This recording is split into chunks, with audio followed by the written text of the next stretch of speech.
കൊച്ചിയിൽ മത്സ്യബന്ധനത്തിന് പോയ ബോട്ടിൽ കപ്പലിടിച്ച് 2 പേർ മരിച്ചു. കാണാതായ ഒരാൾക്കുള്ള തെരച്ചിൽ ഇപ്പോഴും തുടരുകയാണ്.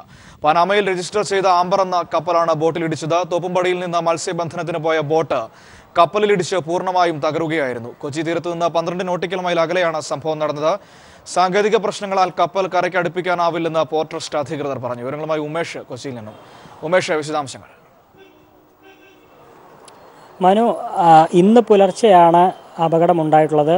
തോപ്പുംപടിയിൽ നിന്നും പോയ കാർമൽ മാത എന്ന ബോട്ടാണ് അപകടത്തിൽപ്പെട്ടത്. ഇത് കപ്പൽ ഇടിക്കുകയായിരുന്നു. ഇടിയെ തുടർന്ന് എല്ലാവരും തന്നെ വെള്ളത്തിലേക്ക് വീണു. തൊട്ടടുത്ത് തന്നെ ഉണ്ടായിരുന്ന മറ്റൊരു ബോട്ട് ഈ ഇടി കൊണ്ട ബോട്ടിലുണ്ടായിരുന്ന 11 പേരെയും രക്ഷപ്പെടുത്തി. 3 പേരെ എന്നാൽ രക്ഷപ്പെടുത്താനായില്ല. ആ 3 പേർക്ക് വേണ്ടിയുള്ള തിരച്ചിൽ ഊർജിതമായിരുന്നു. ഇതേ തുടർന്ന് 2 പേരുടെ മരണം സ്ഥിരീകരിച്ചു. ആ മരിച്ച 2 പേരുടെയും മൃതദേഹം അല്പം മുമ്പ് ഫോർട്ട് കൊച്ചിയിൽ എത്തിച്ചിരുന്നു. 3ാമത്തെ ആൾക്ക് വേണ്ടിയുള്ള തിരച്ചിൽ ഇപ്പോഴും പുരോഗമിക്കുകയാണ്. ഇതിനു പുറമെ ഈ ഇടിച്ച കപ്പലിൻ്റെ ക്യാപ്റ്റനെതിരെ പോലീസ് കേസെടുത്തിട്ടുണ്ട്. നരഹത്യക്കാണ് കേസെടുത്തിട്ടുള്ളത്. പഴുതടച്ച അന്വേഷണമായിരിക്കും ഉണ്ടാവുക എന്ന് നേരത്തെ ഇവിടം സന്ദർശിച്ച ADGP ടോമിൻ തച്ചങ്കരി അറിയിച്ചിരുന്നു. ഇതുകൂടാതെ മറ്റൊരു കാര്യം അറിയിച്ചിരുന്നത് ഈ ഇടിച്ച കപ്പൽ എത്രയും പെട്ടെന്ന് തീരത്തേക്ക് അടുപ്പിക്കും എന്നുള്ളതാണ് അറിയിച്ചിരുന്നത്. അത് പനാമയിൽ രജിസ്റ്റർ ചെയ്ത കപ്പലാണത്. എന്നാൽ അതിലൊരു സാങ്കേതിക പ്രശ്നം ഇപ്പോൾ പോർട്ട് അറിയിച്ചിരിക്കുന്നു. ഈ തീരത്ത് അടുപ്പിക്കണമെങ്കിൽ അതിൻ്റേതായ സ്ഥല സൗകര്യം വേണം. മറ്റ് സാങ്കേതിക അനുമതികളെല്ലാം ഉണ്ടെങ്കിൽ തന്നെ ഈ തീരത്തേക്ക് ഈ കപ്പൽ അടുപ്പിക്കാൻ കഴിയുകയുള്ളൂ എന്നാണ് പോർട്ട് അറിയിച്ചിരിക്കുന്നത്. എന്നാൽ എങ്കിൽ തന്നെയും ഈ കപ്പൽ പിടിച്ചെടുത്ത് ഇപ്പോൾ നങ്കൂരമിട്ടിരിക്കുകയാണ്. ജില്ലാ കളക്ടറുടെ നിർദ്ദേശപ്രകാരം നിലവിൽ 6 നോട്ടിക്കൽ മൈൽ അകലത്തിലാണ് ഇപ്പോൾ കടലിൽ കപ്പൽ നങ്കൂരമിട്ട് നിർത്തിയിരിക്കുകയാണ്. എന്തായാലും ഇതിൻ്റെ തുടർന്നുള്ള നടപടികളെല്ലാം വേഗത്തിൽ പൂർത്തിയാക്കുമെന്ന് സംസ്ഥാന സർക്കാർ അടക്കമുള്ളവർ അറിയിച്ചിട്ടുണ്ട്. എന്തായാലും ഇപ്പോൾ നടക്കുന്നത് 3ാമത്തെ ആൾക്ക് വേണ്ടിയുള്ള തിരച്ചിൽ. നാവികസേനയും കോസ്റ്റ് ഗാർഡും എല്ലാവരും ചേർന്നുള്ള തിരച്ചിൽ പുരോഗമിക്കുകയാണ്. ഒപ്പം കപ്പലിൻ്റെ മറ്റ് നിയമ നടപടികളുമായുള്ള കാര്യങ്ങളും മുന്നോട്ട് പോകുന്നു. മനു. ശരി, ഉമേഷാണ് വിവരങ്ങൾ നൽകിയത്. ബോട്ടിൽ കപ്പലിടിച്ച സംഭവത്തിൽ സർക്കാർ ശക്തമായ നടപടിയിലേക്ക് നീങ്ങുമെന്ന് മന്ത്രി മേഴ്സിക്കുട്ടിയമ്മ. സമാനമായ സംഭവങ്ങളിൽ മുൻകാലങ്ങളിൽ ഉണ്ടായ അനുഭവം ആവർത്തിക്കാൻ അനുവദിക്കില്ല. ജാഗ്രതയോടുള്ള പ്രവർത്തനം നടത്തുമെന്നും മന്ത്രി പറഞ്ഞു. അതേസമയം മത്സ്യബന്ധനത്തിന് നീന്തലറിയാത്ത അന്യസംസ്ഥാന തൊഴിലാളികളെ കൊണ്ടുപോകുന്ന കാര്യം പരിശോധിക്കുമെന്നും മന്ത്രി പറഞ്ഞു. കൊച്ചിയിൽ മത്സ്യബന്ധന ബോട്ടിൽ കപ്പലിടിച്ച് മത്സ്യത്തൊഴിലാളികൾ മരണപ്പെട്ട സംഭവത്തിൽ മുൻകാല അനുഭവങ്ങൾ കണക്കിലെടുത്ത് ജാഗ്രതയോടെയുള്ള പ്രവർത്തനങ്ങളിലേക്ക് സർക്കാർ കടക്കുമെന്ന് മന്ത്രി മേഴ്സിക്കുട്ടിയമ്മ പറഞ്ഞു. തൊഴിലാളികളെ കണ്ടെത്തുന്നതിനായും കപ്പൽ കണ്ടെത്തുന്നതിനായും നേവി കാര്യക്ഷമമായ പ്രവർത്തനം നടത്തിയെന്നും മന്ത്രി വ്യക്തമാക്കി. കേരള ഗവൺമെൻറ് ഇക്കാര്യത്തിൽ വളരെ ജാഗ്രതയോടുകൂടിയാണ് ഇടപെടുന്നത്. ആ കപ്പൽ വിടാൻ പാടില്ല എന്ന് തന്നെയാണ് നിലപാട്. നിയമത്തിൻ്റെ നൂലാമാലകളിൽപ്പെടുത്തി ഇങ്ങനെ തൊഴിലാളികളെ ഇടിച്ചിട്ട് അവരെ കൊലക്കിരയാക്കിയിട്ട് ഒരു തരത്തിലുള്ള വിദേശ കപ്പലുകളും കടന്നു പോകാൻ ഗവൺമെൻറ് അനുവദിക്കില്ല. നീന്തലറിയാത്ത അന്യസംസ്ഥാന തൊഴിലാളികളെ മത്സ്യബന്ധനത്തിനായി കൊണ്ടുപോകുന്ന രീതി സർക്കാർ ഗൗരവത്തോടെയാണ് കാണുന്നതെന്ന് മന്ത്രി പറഞ്ഞു. അത് വളരെ സീരിയസ് ആയിട്ട് നേവി എന്നെ ശ്രദ്ധയപ്പെടുത്തിയത്. ഞാനും അപ്പോൾ പറഞ്ഞു ഫിഷറീസ് ഡിപ്പാർട്ട്മെൻറ്റ് സഹകരിക്കാൻ തയ്യാറാണ്. മുഴുവൻ കടലിൽ പോകുന്ന ഫിഷർമെനും ബയോമെട്രിക് കാർഡ് ഇഷ്യൂ ചെയ്യാൻ നേവി സന്നദ്ധമാണ്. അപ്പോൾ ഫിഷറീസ് ഡിപ്പാർട്ട്മെൻറ്റ് അതിനോട് സഹകരിച്ചുകൊണ്ട് മുഴുവൻ ഫിഷർമെനും ബയോമെട്രിക് കാർഡ് കൊടുക്കുമ്പോൾ അവരുടെ ഡീറ്റെയിൽസ് മുഴുവൻ നമുക്ക് കിട്ടും. അപ്പോൾ അന്യസംസ്ഥാന തൊഴിലാളി വന്ന് മത്സ്യബന്ധനത്തിൽ ഏർപ്പെടുമ്പോൾ അവർക്ക് ട്രെയിനിങ് ഇല്ലാത്ത നീന്തലറിയാത്ത തൊഴിലാളികളെ ബോട്ട് ഉടമകളെ എൻഗേജ് ചെയ്യരുത് എന്ന തരത്തിലേക്ക് ഞങ്ങൾ ഫിഷറീസ് ഡിപ്പാർട്ട്മെൻറ്റ് ഇടപെടാൻ പോവുകയാണ്. News bureau, Thiruvananthapuram. കപ്പലിടിച്ച സംഭവത്തിൽ പഴുതുകളടച്ച് കുറ്റമറ്റ അന്വേഷണം നടത്തുമെന്ന് ADGP ടോമിൻ ജെ തച്ചങ്കരി. കപ്പലിനെതിരെ കേസെടുക്കും. അന്താരാഷ്ട്ര നിയമങ്ങൾ കൂടി പരിശോധിച്ച ശേഷമാകും തുടർ നടപടികൾ സ്വീകരിക്കുകയെന്നും തച്ചങ്കരി പറഞ്ഞു. കോസ്റ്റ് ഗാർഡുമായിട്ടും നേവിയുമായിട്ട് യോജിച്ചുകൊണ്ട് ഞങ്ങളുടെ ജോയിൻ്റ് ഓപ്പറേറ്റിംഗ് കമാൻഡ് ഉണ്ട്. അവിടെ വെച്ച് ഞങ്ങളിതിൻ്റെ ലൊക്കേഷനും കാര്യങ്ങളുമൊക്കെ രേഖപ്പെടുത്തിയിട്ടുണ്ട്. ഇപ്പോൾ 2 പേരെ കിട്ടിയിട്ടുണ്ട് ബോഡി. ഇനി ഒരാൾക്കായിട്ടുള്ള തെരച്ചിൽ തുടരുന്നു. നമുക്കറിയാവുന്ന പോലെ കോസ്റ്റ് ഗാർഡിൻ്റെയും നേവിയുടെയും ചേതക്ക് ഹെലികോപ്റ്ററും അതുപോലെ തന്നെ എയർക്രാഫ്റ്റും പോയിട്ടുണ്ട്. അന്യസംസ്ഥാന തൊഴിലാളിയാണ് ഇനി കിട്ടാനുള്ളതെന്ന് പറയുന്നു. അപ്പോൾ അദ്ദേഹത്തിൻ്റെ ബോഡിയോടെ കിട്ടിക്കഴിയുമ്പോഴേക്കും ബാക്കി തുടർ നടപടികൾ കേസ് രജിസ്റ്റർ ചെയ്തിട്ടുണ്ട്. കൂടാതെ കേന്ദ്ര ഷിപ്പിംഗ് മന്ത്രാലയം ഇതിനകത്ത് ഇൻവോൾവാണ്. ഈ ഷിപ്പിനെ അറസ്റ്റ് ചെയ്യാനുള്ള പ്രൊവിഷൻസ് ഉണ്ട്. അപ്പം ഷിപ്പ് ഓൾറെഡി കസ്റ്റഡി കിട്ടിയിട്ടുണ്ട്. അത് ഇങ്ങോട്ട് കൊണ്ടുവന്നുകൊണ്ടിരിക്കുകയാണ്. ഇതിനു മുമ്പും 1-2 ഇൻസിഡൻറ്റ്സ് നമുക്ക് കേരളത്തിലുണ്ടായിട്ടുള്ളതുകൊണ്ട് ഇതിൻ്റെ വിശദാംശങ്ങൾ പോലീസിന് കൃത്യമായിട്ട് അറിയാം. അപ്പോൾ അതുകൊണ്ട് പഴുതുകളെല്ലാം അടച്ചുകൊണ്ട് കുറ്റമറ്റ ഒരു അന്വേഷണം ഇതിനകത്തുണ്ടാവും. സംഭവത്തെക്കുറിച്ചുള്ള മറ്റ് പ്രതികരണങ്ങളിലേക്ക് കൂടി. ഇതിൽ നല്ല ഇടപെടൽ കേന്ദ്ര ഷിപ്പിംഗ് മന്ത്രാലയവും അതുപോലെ സെൻട്രൽ ഗവൺമെൻറ്റും സ്റ്റേറ്റ് ഗവൺമെൻറ്റും ഒക്കെ ആയിട്ട് ഇടപെടണം. കോസ്റ്റ് ഗാർഡിനെയും നേവിയൊക്കെ വളരെ ജാഗ്രതയോടുകൂടി അണിനിർത്തിയില്ലെങ്കിൽ തുടർച്ചയായി തീരത്ത് ഇങ്ങനെ കപ്പലിടിച്ച് മരിക്കുന്ന ഒരു സ്ഥിതി സംഭവിക്കുക നമ്മുടെ തീരത്ത്. ആങ്കറിൽ കിടക്കുമായിരുന്നു. അപ്പം ഏകദേശം ഒരു 2 മണി ഇറക്കുമ്പോൾ കപ്പലൊന്ന് ഇടിച്ചു. ഇടിച്ചപ്പോൾ ബോട്ട് മറിഞ്ഞു പോയി. ഞങ്ങൾ മറിഞ്ഞു പോയപ്പോൾ വെള്ളത്തിൻ്റെ അടിയിൽ വന്ന് ഒരു 10-15 പേരാണ് മുകളിലുണ്ട്. ബാക്കി 3 പേര് മുകളിലൊന്നില്ല. പിന്നെ എല്ലാവരും ഒച്ചയിട്ടപ്പോൾ ഒരു സ്ഥലത്തിൽ എല്ലാവരും കൂടി കടലിൽ തന്നെ കൂടി ഒരു പാലം വന്നപ്പോൾ അതിൽ എല്ലാവരും അടുത്ത് കിടന്നു. എല്ലാവരും കിടന്നിട്ട് ഒരു ബോട്ട് അടുത്ത് കാണുമായിരുന്നു. അപ്പം അതിൻ്റെ പെതുക്കെ നീന്തി ആ ബോട്ടിൻ്റെ ഇടയിൽ പോയി. പണിക്ക് പോയി 2 ദിവസത്തെ അപ്പുറം ഞങ്ങൾ ഒരു 12 നാട്ടിക്കൽ മൈൽ കടലിൻ്റെ അടുത്ത് ആങ്ങറിട്ടത് ഒരു 2 മണിയാകുമ്പോൾ കപ്പലിടിച്ചത്. ആ കപ്പലിടിച്ച സമയം ഞങ്ങളെല്ലാം ഉറങ്ങിക്കിടന്ന്. പിന്നെ ബോട്ടിൽ ഉള്ളർന്ന് വീലസ് പൊളിഞ്ഞപ്പോൾ ഞങ്ങൾ എല്ലാം പുറത്ത് വന്നപ്പോൾ 3 ആൾക്കാരെ കാണാറില്ല. കപ്പൽ ഒച്ചയിട്ട് കപ്പലും നിർത്തിയില്ല. വിഴിഞ്ഞം തുറമുഖ പദ്ധതി വിഷയത്തിൽ മുൻ മുഖ്യമന്ത്രി ഉമ്മൻചാണ്ടി CR കത്തയച്ചു. തുറമുഖ പദ്ധതിയുമായി ബന്ധപ്പെട്ട് തയ്യാറാക്കിയ കൺട്രോളർ ആൻഡ് ഓഡിറ്റർ ജനറലിന്റെ റിപ്പോർട്ടിലെ വസ്തുതാവിരുദ്ധമായ കാര്യങ്ങളും നടപടിക്രമങ്ങളിലെ തെറ്റുകളും ചൂണ്ടിക്കാട്ടിയാണ് ഉമ്മൻചാണ്ടി കത്ത് നൽകിയിരിക്കുന്നത്. നടപടിക്രമങ്ങളിലെ തെറ്റുകൾ CAG ശശികാന്ത് ശർമ്മയ്ക്ക് അയച്ച കത്തിൽ പരാമർശിച്ചിട്ടുണ്ട്. അവധി പൂർത്തിയായതിനെ തുടർന്ന് ജൂൺ 17 തന്നെ സർവീസിൽ തിരികെ കയറുമെന്ന് DGP ജേക്കബ് തോമസ്. പുതിയ ചുമതലകളെക്കുറിച്ച് സർക്കാരിൽ നിന്ന് അറിയിപ്പ് കിട്ടിയിട്ടില്ല. അഴിമതിക്കെതിരായ പോരാട്ടം എല്ലാവരും നടത്തേണ്ടതുണ്ട്. വിജിലൻസിലെ പുതിയ മാറ്റങ്ങളെക്കുറിച്ച് വിലയിരുത്താൻ ഇനിയും സമയം വേണമെന്നും ജേക്കബ് തോമസ് പറഞ്ഞു.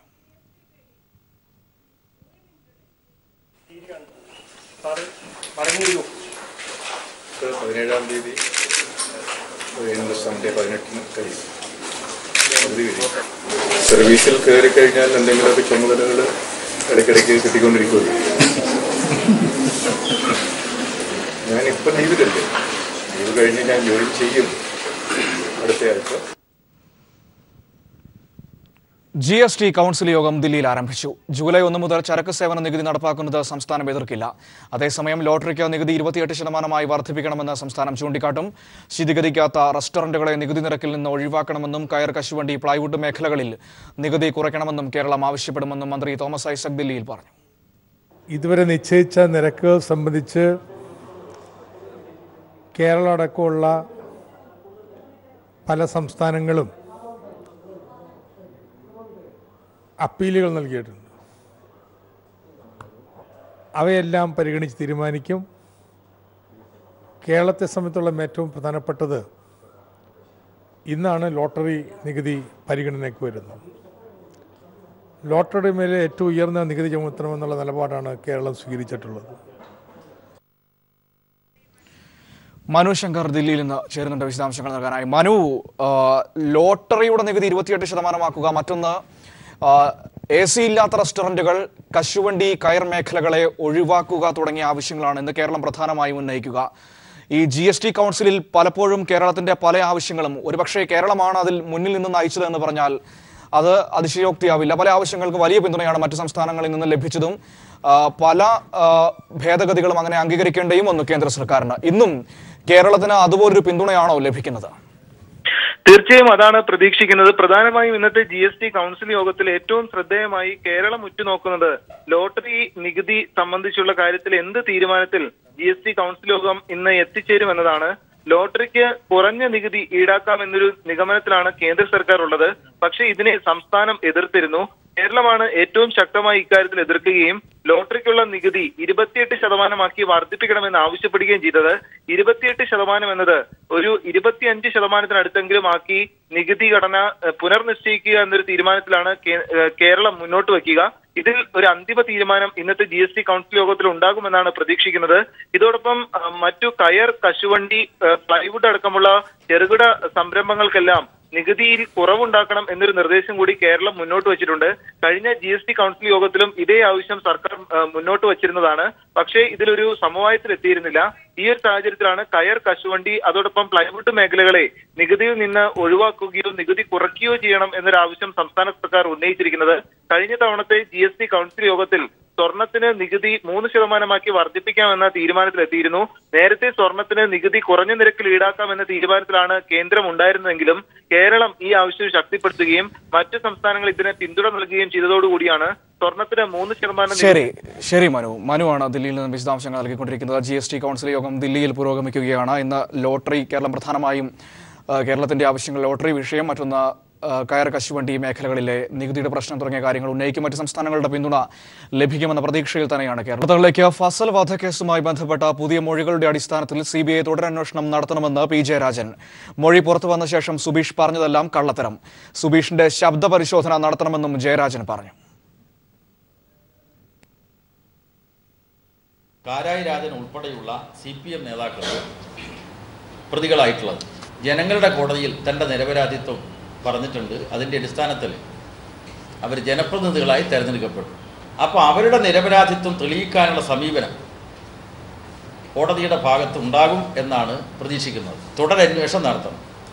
ആ തുടരന്വേഷണം നടത്താൻ അന്വേഷണ ഏജൻസി തയ്യാറാവണം. CBIയുടെ വിശ്വാസ്യത ഉയർത്തിപ്പിടിക്കാൻ ആ ഏജൻസി തയ്യാറാവണം എന്നതാണ് ഞങ്ങളിപ്പോഴും ആവശ്യപ്പെടുന്നത്. തുടരന്വേഷണം നടത്തുമ്പോൾ അന്വേഷണമേ ഇല്ല എന്നുള്ള മുൻവിധിയോടുകൂടിയുള്ള CBI നിലപാട്. KG ദിനകർ ചേരുന്നുണ്ട് വിവരങ്ങൾ നൽകാനായി. ദിനകർ, ഈ സുബീഷിന്റെ കുറ്റസമ്മത മൊഴി പോലീസിന് നൽകി അത് പുറത്തു വരുന്നു. അതിനുശേഷം മറ്റൊരു നേതാവുമായി 2 വർഷം മുമ്പ് നടത്തിയ സംഭാഷണം പുറത്തു വരുന്നു. പിന്നീട് സുബീഷ് ഇതിനെ നിഷേധിച്ചുകൊണ്ട് വാർത്താ സമ്മേളനം നടത്തുന്നു. ഇതിലെ ഈ 2 വാർത്താ സമ്മേളനത്തിലും മറ്റു മൊഴിയിലുമുണ്ടായ ക്രമക്കേടുകൾ അല്ലെങ്കിൽ അങ്ങനെയുള്ള കാര്യങ്ങൾ ചൂണ്ടിക്കാട്ടിക്കൊണ്ടാണോ ഇപ്പോൾ P. ജയരാജൻ ഈ വാർത്താ സമ്മേളനത്തിൽ തുടരന്വേഷണം നടത്തണമെന്നതിനെക്കുറിച്ച് വ്യക്തമായ ഒരു പരാമർശം നടത്തിയത്? മനു, സുബീഷിന്റെ മലക്കമറിച്ചിലുകൾ അന്വേഷിക്കണം എന്ന് തന്നെയാണ് CPM കണ്ണൂർ ജില്ലാ സെക്രട്ടറി P. ജയരാജൻ ആവശ്യപ്പെട്ടിരിക്കുന്നത്. ഫസൽ സംഭവത്തിലെ കുറ്റസമ്മത മൊഴി കഴിഞ്ഞ ദിവസം പുറത്തു വന്നിരുന്നു. എന്നാൽ പിന്നീട് അത് തിരുത്തിക്കൊണ്ട് അത് പോലീസ് തന്നെ പേടിപ്പിച്ച് അല്ലെങ്കിൽ പോലീസ് തന്നെ പീഡിപ്പിച്ച് അത്തരത്തിൽ പറയിച്ചതാണ് എന്ന് പറഞ്ഞുകൊണ്ട് സുബീഷ് പിന്നീട് രംഗത്തെത്തുന്നു. ഈ സാഹചര്യത്തിലാണ് P. ജയരാജൻ വാർത്താ സമ്മേളനത്തിൽ നിലപാട് വ്യക്തമാക്കിയത്. കുറ്റസമ്മത മൊഴി RSS നേതാക്കളുടെ സമ്മർദ്ദത്തിന് വഴങ്ങിയാണ് സുബീഷ് തിരുത്തിയിരിക്കുന്നത് എന്നാണ് അദ്ദേഹം ചൂണ്ടിക്കാട്ടിയത്. ഈ സാഹചര്യത്തിൽ 2 വർഷം മുൻപ് സുബീഷ് നടത്തിയ ഫോൺ സംഭാഷണത്തെക്കുറിച്ച് CBI സോണോഗ്രാഫിക് പരിശോധന നടത്തണം എന്നും അദ്ദേഹം ആവശ്യപ്പെട്ടിരിക്കുന്നു. സുബീഷിന്റെ പത്രസമ്മേളനത്തിലെ ശബ്ദവും ഫോൺ സംഭാഷണത്തിലെ ശബ്ദവും ഒന്നാണോ എന്ന് ഇത്തരമൊരു ശാസ്ത്രീയ പരിശോധനയിലൂടെ തെളിയിക്കാൻ കഴിയുമെന്നും അദ്ദേഹം ചൂണ്ടിക്കാട്ടുന്നു. പോലീസിലെ കുറ്റസമ്മത മൊഴിക്ക് നിയമപ്രാബല്യം ഇല്ലെന്നാണ് സംഘപരിവാർ നേതാക്കളുടെ വാദം. എന്നാൽ പോലീസിലെ കുറ്റസമ്മത മൊഴിയിൽ പറഞ്ഞ ഫസൽ വധത്തിലെ തന്റെ പങ്കാളിത്തം തന്നെയാണ് ഫോൺ സംഭാഷണത്തിലും ഉൾപ്പെട്ടിട്ടുള്ളത്. അതുകൊണ്ട് തന്നെ ഇക്കാര്യം പരിശോധിക്കണം എന്നാണ് അദ്ദേഹം ആവശ്യപ്പെട്ടിരിക്കുന്നത്. അതോടൊപ്പം സുബീഷിന്റെ കുറ്റസമ്മത മൊഴിയിൽ ഫസൽ വധത്തിലെ പങ്കാളിത്തം മാത്രമല്ല ഉള്ളത്. ചിറ്റാരിപ്പറമ്പ് ഗ്രാമപഞ്ചായത്ത് സ്റ്റാൻഡിംഗ് കമ്മിറ്റി ചെയർമാനും CPM ലോക്കൽ കമ്മിറ്റി അംഗവുമായിരുന്ന G. പവിത്രന്റെ വധത്തിലും താൻ പങ്കാളിയാണെന്ന് സുബീഷ് വെളിപ്പെടുത്തിയിരുന്നു. ഇക്കാര്യവും അന്വേഷിക്കണം എന്നാണ് P. ജയരാജൻ ആവശ്യപ്പെട്ടിരിക്കുന്നത്. അതോടൊപ്പം പോലീസിൽ ലഭിച്ച കുറ്റസമ്മത മൊഴിയുടെ ഒരു ഭാഗം കണക്കിലെടുത്ത് ഒരു അന്വേഷണ ഏജൻസി തുടരന്വേഷണം നടത്തുമ്പോൾ തന്നെ അന്വേഷണമേ ഇല്ല എന്ന മുൻവിധിയോടുള്ള CBIയുടെ നിലപാട് തിരുത്തണം എന്നും അദ്ദേഹം ആവശ്യപ്പെടുന്നു. കേന്ദ്ര ഭരണകക്ഷിയുടെ കൂട്ടിലിട്ട തപ്പിയായി CBI മാറരുത്. RSS നടത്തിയ കൊലപാതക കേസിലാണ് കാരായി രാജൻ ഉൾപ്പെടെയുള്ള CPM നേതാക്കൾ പ്രതികളായിട്ടുള്ളത്. ജനങ്ങളുടെ കോടതിയിൽ അവർ നിരപരാധിത്വം തെളിയിച്ചു കഴിഞ്ഞിരിക്കുന്നു. ശരി KG ദിനകറാണ് വിശദാംശങ്ങൾ നൽകിയത്. മറ്റൊരു വാർത്തയിലേക്ക്. തമിഴ്നാട്ടിൽ വീണ്ടും രാഷ്ട്രീയ കലാപം. ജയലളിതയുടെ അനന്തരവൾ ദീപ ജയകുമാറിന്റെ പോയസ് ഗാർഡനിലേക്കുള്ള പ്രവേശനം പോലീസ് തടഞ്ഞു. തുടർന്ന് സ്ഥലത്ത് സംഘർഷാവസ്ഥ നിലനിൽക്കുകയാണ്. വിവരങ്ങളുമായി ആനന്ദ് ഡെസ്കിൽ നിന്നും ചേരുന്നുണ്ട്. ആനന്ദ്, തമിഴ്നാട് രാഷ്ട്രീയം കഴിഞ്ഞ കുറച്ച് ദിവസങ്ങളായി സംഘർഷഭരിതമാണ്. TTV ദിനകരന്റെ ജയിലിൽ നിന്നുള്ള മടങ്ങിവരവ്, പളനിസ്വാമി പക്ഷത്ത് നിന്ന് ദിനകരന്റെ കൂടെ MLA-മാരുടെ പോക്ക്, ഇപ്പോൾ പോയസ് ഗാർഡനിലേക്ക് ദീപ ജയകുമാർ വരുമ്പോൾ അതിന് രാഷ്ട്രീയപരമായ ലക്ഷ്യങ്ങൾ, ഒപ്പം പോലീസ് തടഞ്ഞുകൊണ്ടുള്ള സംഭവങ്ങൾ, ഇന്നത്തെ സ്ഥിതിഗതികൾ എന്താണ്? തീർച്ചയായും നമുക്കെല്ലാം അറിയാവുന്നതുപോലെ ഇന്ത്യയുടെ രാഷ്ട്രീയ ചരിത്രത്തിൽ തന്നെ വൈകാരികത വല്ലാത്ത നിലയിൽ ഇടപെടുന്ന ഒരു സംസ്ഥാനമാണ് തമിഴ്നാട്. ആ നിലയിലാണ് ഇപ്പോൾ ദീപ ജയകുമാർ എന്ന ജയലളിതയുടെ ഏക സഹോദര പുത്രി അവരും ഭരണ നിയന്ത്രണം ഏറ്റെടുക്കുന്ന നിലയിലേക്കുള്ള ആധികാരികത ഉറപ്പിക്കുന്നതിന് വേണ്ടിയുള്ള നീക്കങ്ങൾ നടത്തുന്നത്. കഴിഞ്ഞ ദിവസം ടി നഗറിൽ തലൈവി ദീപ ജയകുമാർ എന്ന് വിളിച്ചുകൊണ്ട് ഒരു കൂട്ടം പ്രവർത്തകർ വരികയും തലൈവിയുടെ സ്ഥാനത്ത് പ്രതിഷ്ഠിക്കാൻ വേണ്ടിയിട്ടുള്ള ഇടപെടലുകൾ നടത്തുകയും ചെയ്തിരുന്നു.